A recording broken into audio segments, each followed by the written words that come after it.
नमस्कार विद्यार्थी मित्रांनो. आपण बघताय हजारेज न्यूटन क्लासेस.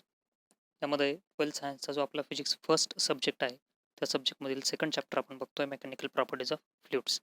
ऑलरेडी या चॅप्टरचे आपण 6 पार्ट आधी बघितलेत. हा 7th नंबरचा पार्ट आहे त्या चॅप्टरचा.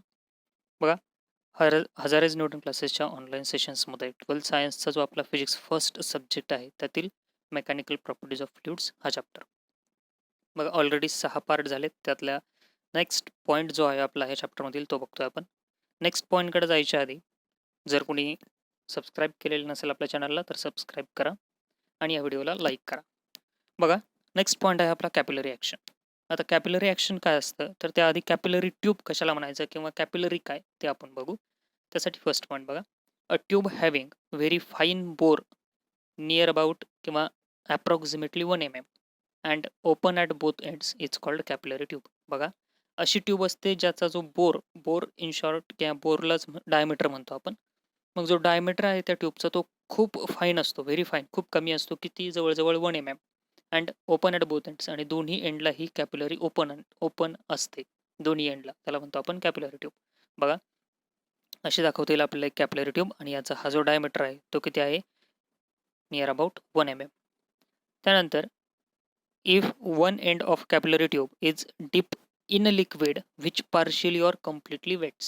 बघा, या कॅपिलरीचं एक एंड जर आपण अशा लिक्विडमध्ये डिप केलं, अशा लिक्विडमध्ये ठेवलं एक एंड की जे लिक्विड पार्शियली किंवा कम्प्लिटली वेट करतंय त्या कॅपिलरी ट्यूबच्या सरफेसला, the level of liquid in the capillary rises. मग अशा वेळी त्या लिक्विडची लेवल जी असते कॅपिलरीमधील ती काय होते, वाढते, लिक्विड वरती येतं. बघा, कॅपिलरी अशा लिक्विडमध्ये आपण डिप करतोय जे काय करतं, त्या कॅपिलरीला पार्शियली किंवा कम्प्लिटली वेट करतं, म्हणजे थोडंसं किंवा पूर्णपणे काय करतं, त्या कॅपिलरी ट्यूबच्या सरफेसला ओलं करतं. अशा याच्यात काय होतं, कॅपिलरी राईज होतो. मग आपण असं कन्स्ट्रक्ट केलं की हा समजा टँक आणि याच्यात आपण हे वॉटर घेतलं. वॉटर हे असं लिक्विड आहे जे काय करतं, कॅपिलरीचा एका एंडला जर आपण डिप केलं तर ते त्याला पार्शियली किंवा कम्प्लिटली वेट करणार. बघा, कॅपिलरी आपण यात अशी बुडवली तर मग इथं काय होतं, जे लिक्विड आहे ते असं राईज होतं त्याच्यामध्ये. हे कोणत्या कशात होतं तर ज्यामध्ये वॉटरसारखं लिक्विड जे पार्शियली किंवा कम्प्लिटली वेट करतं कॅपिलरीला. त्यानंतर नेक्स्ट पॉईंट असा आहे बघा, याच्यात इथं राईज झालाय. Next, if one end of capillary tube is dip in a liquid which does not wets. Second पॉईंटमध्ये आपण बघितलं की जे वेट करतं किंवा जे ओलं करतं. थर्ड पॉईंटमध्ये आपण बघतोय liquid which does not wets. अशा याच्यात जर आपण कॅपिलरी ट्यूबचा एक एंड डिप केला, it's surface capillary liquid which does not wets its surface, the level of liquid in the capillary drops. अशा वेळी लेवल काय होतो, ड्रॉप होतो, त्याला आपण कॅपिलरी फॉल म्हणतो. इथं लिक्विड घेतलं समजा आपण मर्क्युरी. बघा, एक टँक घेतला, टँकमध्ये मर्क्युरी, आणि आपण काय केलं, परत एकदा कॅपिलरी डिप केली. या ठिकाणी काय होतं, जी लेवल आहे मर्क्युरीची ती कॅपिलरीच्या मध्ये असा फॉल होतो. बघा, कॅपिलरीमध्ये लिक्विड लेवल खाली जाते आणि तिथं जो शेप आहे तो असा येतो मेनिस्कसचा कॉन्व्हेक्स, आणि इथं काय झाला असतो, फॉल, लिक्विड लेवल ड्रॉप होते. बघा, फरक एवढाच आहे. फक्त जे लिक्विड आहे ते कसं आहे, liquid which partially or completely wets तिथं राईज होणार, आणि liquid which does not wets तिथं काय होणार, कॅपिलरी ड्रॉप होणार किंवा कॅपिलरी फॉल होणार. आता कॅपिलरी ॲक्शन काय असतं. नेक्स्ट बघा, ही डेफिनेशन कॅपिलॅरिटी किंवा कॅपिलरी ॲक्शनची. The phenomenon of rise or fall of liquid. बघा, द फेनॉमेनॉन आपण मागे बघितला, राईज आणि fall. The phenomenon of rise or fall of liquid inside a capillary tube. Capillary tube आतमध्ये राईज किंवा फॉल होणं लिक्विडचा, when it is deep in liquid, it is called capillarity. त्याला म्हणायचं कॅपिलॅरिटी. मग ही कॅपिलॅरिटी कुठं कुठं बघायला भेटते आपल्याला, किंवा कॅपिलॅरिटी ॲक्शन, कॅपिलरी ॲक्शन जी म्हणतो आपण, ती कुठं कुठं बघायला भेटते, त्याचे काही एक्झाम्पल्स आहेत बघा आपल्यासमोर.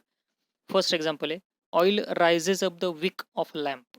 बघा, जी दिव्याची वात असते त्या वातीतून तेल वरती येणं, ऑइल वरती येणं, हे सुद्धा कशाचं एक्झाम्पल आहे, कॅपिलरी ॲक्शनचं. बघा, जो दिवा असतो त्या दिव्याच्या वातेमधून, वात असते बघा दिव्याला, त्या वातेमधून ऑइल वरती येतं, ते जे तेल असतं ते, ती कॅपिलॅरिटी ॲक्शन झाली. त्यानंतर क्लॉथ रॅग सक्स वॉटर. बघा, एखादं कापड जर आपण समजा पाणी सांडलं आणि तिथं टाकलं तर ते कापड काय करतं, तिथलं पाणी ॲब्सॉर्ब करून घेतं. हे पण कॅपिलॅरिटीचं example. Next, water rises up the crevices in rocks. बघा, एखादा खडक असेल आणि त्या खडकाला जर भेगा पडलेल्या असतील तर ते भेगांमध्ये पाणी वरती चढतं, म्हणजे शेजारी, त्या खडका शेजारी जर पाणी असलं तर ते पाणी वरती चढतं. बघा, ह्या टाईपचं example, water rises up the crevices in rocks, हे कॅपिलरी ॲक्शनचं एक एक्झाम्पल. त्यानंतर sap and water rises up to the top most leaves of tree. बघा, जे मुळं असतात झाडाचे, त्या मुळांपासून जे पाणी आहे किंवा जे अन्न आहे झाडाचं, ते वरच्या शेंड्यापर्यंत, म्हणजे शेंड्याची जे काही पानं असतील तिथपर्यंत पोहोचतं. आणि हे सगळं कशामुळे होतं? Due to capillary action. इथं जो कन्सेप्ट आहे तो कोणता? कॅपिलरी ॲक्शनचा. त्यानंतर यातलं next example, blotting paper absorbs ink. Blotting paper नावाचा एक पेपरचा टाईप आहे बघा, कागद. तो काय करतो? इंक ॲब्सॉर्ब करतो. बघा, ह्या टाईपचा असतो तो. तो काय करतो? इंकला ॲब्सॉर्ब करून घेतो. आणि इथं पण कोणती ॲक्शन असते? मग कॅपिलरी ॲक्शन, किंवा हे कॅपिलॅरिटीचं एक्झाम्पल. मग आता कॅपिलरी राईज आणि कॅपिलरी फॉल आपण दोन्ही सेपरेट बघणार. त्याच्या आधी हा एक कन्सेप्ट समजून घ्या. बघा, हा एक सरफेस आहे, तो ब्ल्यू कलरचा जो दिसतोय, आणि आतमध्ये त्याच्या खाली एक लिक्विड आहे. आतली जी साईड आहे, खालची जी दिसते, ती कॉनकेव्ह साईड. बघा, ही आतल्या बाजूने जे दिसतं आपल्याला, याला कॉनकेव्ह साईड म्हणणार आपण. कॉनकेव्ह शेप दिसतोय आतून. आणि जर बाहेरून बघितला तर कोणता दिसणार? तो कॉन्व्हेक्स शेप दिसणार. मग हे लक्षात ठेवा, कॉनकेव्ह साईड आणि कॉन्व्हेक्स साईड, म्हणजे एखादा शेप ड्रॉ केल्यानंतर तिथं दोन्ही असतात. आतल्या साईडला कॉनकेव्ह, वरच्या साईडला कॉन्व्हेक्स. आपण वरच्या साईडने विचार करणार, ज्या बाजूला लिक्विड नाही त्या बाजूने आपण विचार करणार. आणि इथे एक पॉईंट लक्षात ठेवायचा, की कॉनकेव्ह साईडला प्रेशर जास्त असतो. बघा, pressure is more on concave side than convex side. कॉनकेव्ह साईडला प्रेशर जास्त असतो आणि कॉन्व्हेक्स साईडला प्रेशर कमी असतो. हे माइंडमध्ये क्लिअर ठेवा. याचाच यूज आपल्याला पुढे करायचा आहे. कॉन्व्हेक्स साईडला प्रेशर कमी, कॉनकेव्ह साईडला प्रेशर जास्त असतो. ओके. मग आता बघा, कॅपिलरी फॉल. कॅपिलरी फॉलमध्ये हा आपण एक टँक कन्स्ट्रक्ट केला आणि याच्यात एक लिक्विड घेतलं. आता हे लिक्विड जे असणार ते मर्क्युरी घेतलंय आपण. बघा, first point, consider a capillary tube dip in a liquid which does not wets the surface. Mercury नावाचं असं आपण लिक्विड घेतलं की जे सरफेसला वेट करणार नाही कॅपिलरी ट्यूबच्या, आणि ती कॅपिलरी ट्यूब आपण या लिक्विडमध्ये डीप केली. ओके, कॅपिलरी ट्यूब आपण यात डीप केली. त्यानंतर second point, the shape of meniscus, mercury meniscus in the capillary is upper convex. बघा, मिनिस्कसचा जो शेप असतो मर्क्युरी मिनिस्कसचा, तो अप्पर कॉन्व्हेक्स असतो. म्हणजे हा असा शेप असतो मिनिस्कसचा. कॅपिलरी ट्यूबच्या आतमध्ये जो रेड कलरचा दिसतोय तो शेप ऑफ मिनिस्कस झाला अप्पर कॉन्व्हेक्स, किंवा वरच्या साईडने कॉन्व्हेक्स, खालून कॉन्केव्ह दिसतोय तो. त्यानंतर आता बघा, इथे 4 पॉईंट घेणार आपण. Consider points A, B, C and D such that. बघा, आता एक एक पॉईंट. पहिला घेऊ A point. Point A is just above the convex surface and inside the capillary. बघा, पॉईंट ए कुठे आहे? Just above the convex and inside the capillary. कॅपिलरीच्या आतमध्ये आणि कॉन्व्हेक्सच्या वरती. त्यानंतर point B is just below the convex surface and inside the capillary. कॅपिलरीच्या आतमध्ये आणि कॉन्व्हेक्स सरफेसच्या खाली. त्यानंतर बघा, point C is just above the plane surface and outside the capillary. आता कॅपिलरीच्या बाहेर पण प्लेन सरफेसच्या वरती, तो पॉईंट सी. आणि त्यानंतर point D is just below the plane surface and outside the capillary. Plane सरफेसच्या खाली आणि कॅपिलरीच्या बाहेर. व्यवस्थित हे 4ही पॉईंट परत बघून घ्या. Point A, B, C and D. बघा, ए आणि B inside the capillary, C and D outside the capillary. A आणि जे सी आहे ते अबो, आणि जो सी आणि डी आहे, सी आणि बी डी आणि बी आहे ते खाली आहेत बघा सरफेसच्या. फक्त कॉन्व्हेक्स आणि प्लेन सरफेस. आतल्या साईडला कॉन्व्हेक्स सरफेस, बाहेरच्या साईडला प्लेन सरफेस. हे 4 पॉईंट झाले. मग आता नेक्स्ट बघा, याच्यामध्ये let P suffix A, P suffix P, P suffix C किंवा P A, P B, P C and P D be the values of pressures at the points A, B, C and D respectively. त्या पॉईंटला हे pressure आहेत. ए पॉईंटचा pressure P ए, बी पॉईंटचा P बी, C पॉईंटचा P C, D पॉईंटचा P D, असे pressures घेतले आपण. मग आता बघा, the pressure on the concave side is always greater than that on the convex side. हे स्टेटमेंट आपण मागच बघितलं बघा. कॉन्केव्ह साईडचा प्रेशर जास्त असतो कॉन्व्हेक्स साईडपेक्षा. म्हणजे बी पॉईंटचा प्रेशर ए पॉईंटपेक्षा जास्त असणार. नीट लक्ष द्या, बी पॉईंटला प्रेशर जास्त असणार ए पेक्षा. म्हणून इथं लिहिणार आपण therefore P B is greater than P A. बघा, pressure at B is greater than pressure at A, हे लिहिलं आपण. त्यानंतर बघा, आता as points A and C at same level. बघा, ए आणि सी सेम लेवलला आहेत आणि एअरमध्येच आहेत. मग यांचा प्रेशर सेम असणार. मग इथं काय लिहिता येईल आपल्याला? Therefore P A equal to P C. बघा, pressure at A equal to pressure at C लिहिलं. त्यानंतर नेक्स्ट पॉईंट बघा, between the point C and D the surface is plane. बघा, सी आणि डी पॉईंटमध्ये सरफेस कसा आहे? प्लेन. मग प्लेन सरफेस असला याचा अर्थ काय? वरती आणि खाली सारखाच प्रेशर असणार, म्हणून प्लेन सरफेस आहे. मग आता इथं घेता येईल P C equal to P D. बघा, आपल्याला लिहिता येईल therefore pressure at C equal to pressure at D. मग आता नीट बघा, ए आणि सीचा प्रेशर सारखा, त्यानंतर सी आणि डीचा प्रेशर सारखा, याचा अर्थ पी ए, पी सी आणि पी डी तिघं पण सारखे. Therefore P C is equal to P D is equal to P A. जे हे तिघं पण सारखे. पण आपण काय म्हटलंय, पी पेक्षा पीबी जास्त आहे, याचा अर्थ डी पेक्षा पण पीबी जास्त येणार. हे बघा सिंपल कन्सेप्ट आहे. पी जो दिसतोय सगळ्यात वरचं इक्वेशन बघा पहिलं 5 नंबरच्या पॉईंटमधलं, पी च्या जागी आपण ह्या खालच्या दोघातलं कुणीही पुट करू शकतो. मग आपण तिथं पीडी पुट केला तर ते असेल मग therefore P B is greater than P D. बघा pressure at B is greater than pressure at D. मग आता डायग्राम बघा, जर बी पॉईंटचा प्रेशर हा डी पॉईंटपेक्षा जास्त असला तर आतलं जे मर्क्युरी आहे कॅपिलरीच्या आतलं मर्क्युरी, ते आतलं मर्क्युरी बाहेर यायला लागणार.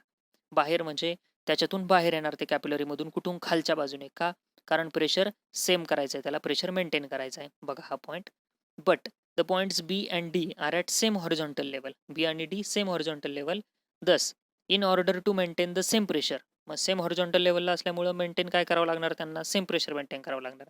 त्यामुळं काय होतं, the mercury in the capillary rushes out of the capillary.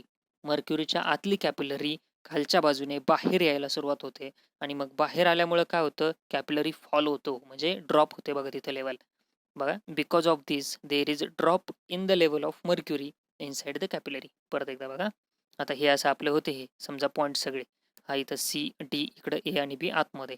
B पॉईंटचं pressure जास्त, मग आतलं जे मर्क्युरी ते बाहेर यायला लागणार. हे असं बघा, आतलं जे मर्क्युरी ते काय होतंय, बाहेर येत आहे आणि तिथं काय होतंय, लिक्विडची जी लेवल आहे किंवा मर्क्युरीची लेवल कमी कमी होत जाते आणि मग तो शेप असा येतो आणि यालाच काय म्हणतो आपण, कॅपिलरी फॉल.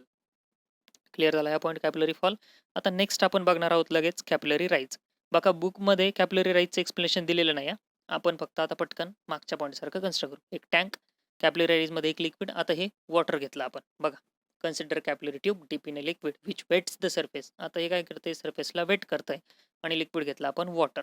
त्यानंतर नेक्स्ट काय केलं याच्यात, कॅपिलरी डीप केली आपण. बरं, second point, the shape of water meniscus in the capillary is upper concave. त्याच्यात अप्पर कॉन्व्हेक्स होता, याच्यात अप्पर कॉन्केव्ह हा शेप असतो. त्यानंतर बघा third point, consider points A B C D such that. मगाच्या सारखेच A B C D point घ्यायचे. बघा point A is just above the concave surface आहे आता and inside the capillary. A concave सरफेसच्या वर आणि कॅपिलरीच्या आतमध्ये. बी खाली असणार, below the concave surface and inside the capillary. बघा हा बी पॉईंट. त्यानंतर सी पॉईंट जो असणार तो सी पॉईंट प्लेन सरफेसच्या वरती असणार आणि आउटसाइड द कॅपिलरी असणार, हा सी पॉईंट. त्यानंतर D point just below the plane surface and outside the capillary, हा डी पॉईंट. ओके, हे झाले A B C D 4 point. मग आता नेक्स्ट पार्ट परत एकदा, P A P B P C P D हे काय झाले, pressures at point A B C and D respectively. त्या पॉईंटचे ते प्रेशर्स झाले. मग आता नीट बघा, ए पॉईंट आणि बी पॉईंट, आता प्रेशर कोणत्या साईडला जास्त असणार, ए पॉईंटला, कारण ए पॉईंटला कॉन्केव्ह साईड आली आणि बीला कॉन्व्हेक्स आली. म्हणजे आता इथं ए पॉईंटचं प्रेशर जास्त असणार. मग इथं लिहिताना आपण लिहिणार बघा, the pressure on the concave side is always greater than that of convex side. Convex साईडपेक्षा कॉन्केव्ह साईडचा प्रेशर जास्त असतो. मग असं लिहिता येईल, therefore P A is greater than P B, pressure at A is greater than pressure at B. बघा आता ए पॉईंटचा प्रेशर जास्त आहे, मग ए पॉईंट आणि सी पॉईंट परत सेम लेवलला आहे, मग त्यांचा प्रेशर सेम असणार. At points A and C at the same level, A आणि सी हे सेम लेवलला आहेत, मग तिथला pressure P A equal to P C. परत सी आणि डीच्या मध्ये सरफेस कोणता आहे, plane. Between the point C and D the surface is plane, मग pressure at C is equal to काय येणार, pressure at D. Therefore pressure at C equal to pressure at D हे आलं. त्यानंतर मग आता पी ए पी सी आणि P D हे तिघं पण इक्वल झाले. Therefore P C equal to P D equal to P A. मग पी एच्या जागी पी डी घेणार आपण त्या वरच्या इक्वेशनमध्ये 5 नंबर. मग त्याचा अर्थ काय होईल, therefore pressure at D is greater than pressure at B. बघा मगाशी बीचा प्रेशर जास्त होता, डीचा कमी होता, आता डीचा जास्त आहे, बीचा कमी आहे. मग जर डीचा प्रेशर जास्त असला आणि बीचा कमी असला तर आता जे काही लिक्विड असणार ते आतमध्ये जाणार प्रेशर मेंटेन करायला, बाहेरून आतमध्ये फ्लो होईल. बघा मग ते असेल, but the points B and D are at the same horizontal level. B आणि D same horizontal level. Thus in order to maintain the same pressure the water rushes in the capillary. Water काय होणार, कॅपिलरीच्या आतमध्ये जाणार आणि त्यामुळे काय होईल, मग राईज म्हणजे लेवल वाढणार. Because of this there is a rise in the level of water inside the capillary, आणि त्यामुळं वॉटर जे आहे कॅपिलरीच्या आतलं त्याची लेवल वाढणार. बघा ह्या मेथडने काय होईल, ती लेवल अशी वाढत जाईल, कारण खालून काय होतंय, बाहेरचं डी कडून ऑइल आतमध्ये फ्लो होतंय, जे लिक्विड असेल ते. वॉटर घेतलंय आपण इथं आणि तो अप्पर कॉन्व्हेक्स असा शेप असणार. ठीक आहे, मग आता बघा हे झालं कॅपिलरी राईज आणि कॅपिलरी फॉल. त्याचे रिझन्स आपण नेक्स्ट व्हिडिओमध्ये बघणार. परत एकदा सांगतोय, व्हिडिओ जर कंटिन्यू बघायचे असतील तर सर्वांनी कोर्सची जे काही तुमची मिनिमम फीज आहे ती भरणं गरजेचं आहे. आणि सबस्क्राईब करा चॅनलला. शक्य होईल तेवढ्या मुलांपर्यंत हे जे फ्री व्हिडिओज आहेत आपले ते फ्री व्हिडिओज शेअर करा. माझा कॉन्टॅक्ट नंबर वगैरे सगळं समोर आहे. तुम्हाला काही प्रॉब्लेम असतील तर तुम्ही कॉन्टॅक्ट करू शकता. चॅनलला सबस्क्राईब करा आणि व्हिडिओला लाईक करा. कमेंट केल्यात तरी चालेल. धन्यवाद.